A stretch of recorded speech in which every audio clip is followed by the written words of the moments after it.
اعوذ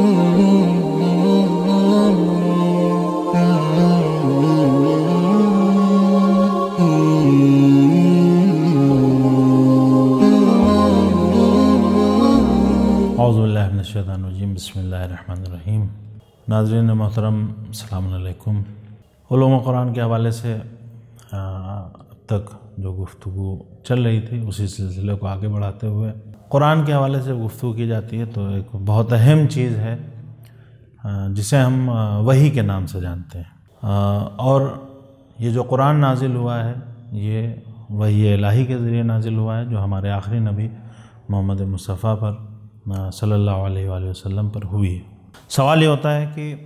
وحی کے معنی کیا ہیں؟ تو اگر وحی کے لغوی معنی دیکھا جائے، لغت میں وحی کسے کہتے ہیں، تو وحی کو ابن منظور نے لسان العرب میں اشارہ کے معنی میں وحی ہے، کنایہ کے معنی میں وحی ہے، خط کو بھی وحی کہا ہے، الہام کو وحی کہا ہے، کلام خفی یعنی پوشیدہ چھپے ہوئے سری کلام کو بھی وحی کہا ہے، اور یہ کہ ہر وہ چیز جس کے ذریعے آپ اپنی بات کو دوسرے تک پہنچا سکیں اس کو وحی کہا ہے۔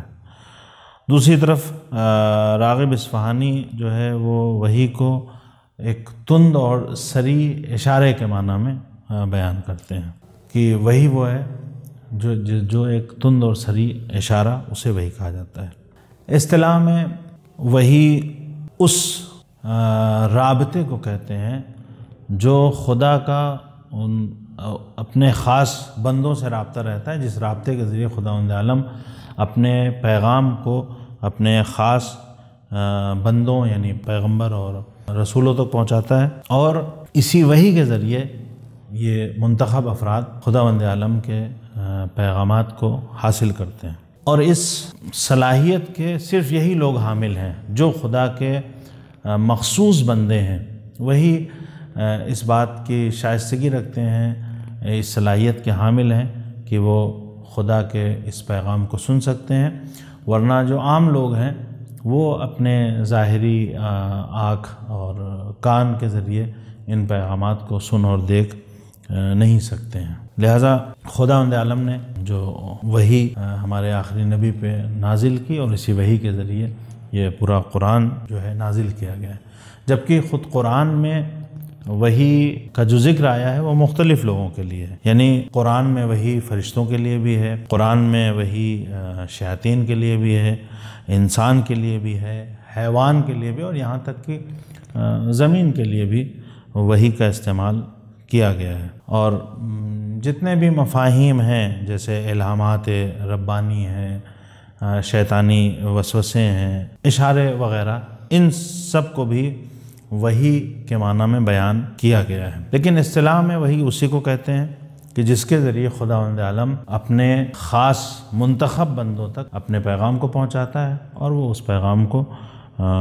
لوگوں کی ہدایت کے لیے لوگوں تک پہنچاتے ہیں۔ اور حقیقت وحی کیا ہے؟ اصل جو حقیقت ہے وحی کی، اس کو صرف اور صرف پیغمبر ہی جو خدا کے خاص بندے ہیں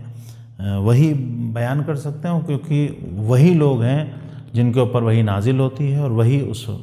کو سمجھ سکتے ہیں۔ لہٰذا جب وحی کی تعریف کی جاتی ہے اصطلاح میں، اور جو مشہور بھی ہے، تو ہم یہ کہہ سکتے ہیں کہ وحی ایک طرح سے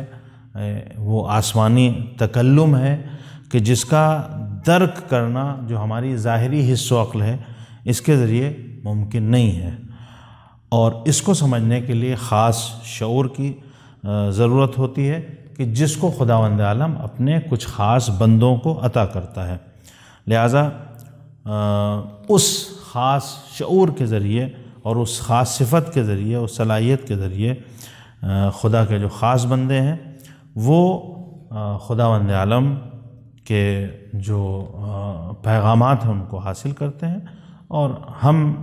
اور دوسرے جو بندگان خدا ہیں ان تک پہنچاتے ہیں۔ اور اسی معنی میں جو وحی کا معنی ابھی بیان کیا، اس معنی میں جو قرآن مجید میں وحی کا لفظ استعمال کیا گیا ہے سب سے زیادہ اسی معنی میں استعمال ہوا ہے، اور جو چیز پیغمبروں کو عام انسانوں سے جدا کرتی ہے وہ یہی وحی الہی ہے، کہ عام انسانوں پر وحی نازل نہیں ہوتی ہے اس طرح سے جس طرح سے پیغمبران الہی پر وحی الہی نازل ہوتی ہے۔ اور جو پیغمبروں پر وحی نازل ہوتی ہے اس کی بھی قسمیں ہیں۔ کبھی کبھی وحی سیدھے مستقیماً نازل ہوئی ہے، کبھی وحی جو ہے وہ پس حجاب سے وحی نازل ہوئی ہے، اور کبھی جو ہے وحی کو ملک کے ذریعے بھیجا گیا ہے، یعنی کبھی سیدھے وحی ہوئی ہے، کبھی کسی حجاب کے پیچھے سے گفتگو کی گئی ہے یعنی وحی کی گئی ہے، اور کبھی کبھی وحی کے لیے ملائکہ کو ذریعہ بنایا گیا ہے۔ اور جو قرآن میں جو وحی ہے یعنی جسے ہم وحی قرآنی کہیں، وہ پہلی دو قسمیں ہیں، یعنی وہ وحی کہ جو مستقیم ہے یا پھر وہ وحی جو حجاب سے کی گئی ہے۔ یہ وحی کی اقسام ہیں اور قرآن مجید میں ان کا ذکر ہے کہ کس طرح سے وحی جو مستقیم وحی نازل ہوئی ہے اس کی کیا کیفیت ہے، اور جو غیر مستقیم وحی ہے اس کی کیا کیفیت ہے۔ یہ جو روایات میں بھی جو ملتا ہے کہ جو مستقیم وحی یعنی سیدھے جو پیغمبر پر وحی نازل ہوتی تھی وہ سب سے دشوار طریقہ تھا، یعنی سب سے زیادہ اس میں زحمت ہوتی تھی پیغمبر کو، اور جب یہ وحی نازل ہوتی تھی تو اس وقت جو ہے بہت زیادہ تکلیف کا احساس، سر درد کا احساس، چہرے کا سرخ ہو جانا یا نیلا پڑ جانا، اور بہت زیادہ گرمی لگنا، اور آوازیں جو ہے وہ سنائی دینا، اور یہاں تک کہ غشی طاری ہو جانا، یعنی اتنی سخت کیفیت ہوتی تھی کہ پیغمبر اسلام پر غشی طاری ہو جاتی تھی۔ یہ سب وہی جب مستقیم وحی ہوتی تھی تو اس وقت یہ کیفیت ہوا کرتی تھی، اور روایات میں اس کا ذکر کیا گیا ہے۔ لیکن اسی کے مقابلے میں جو غیر مستقیم وحی تھی اس میں وہ شدت اور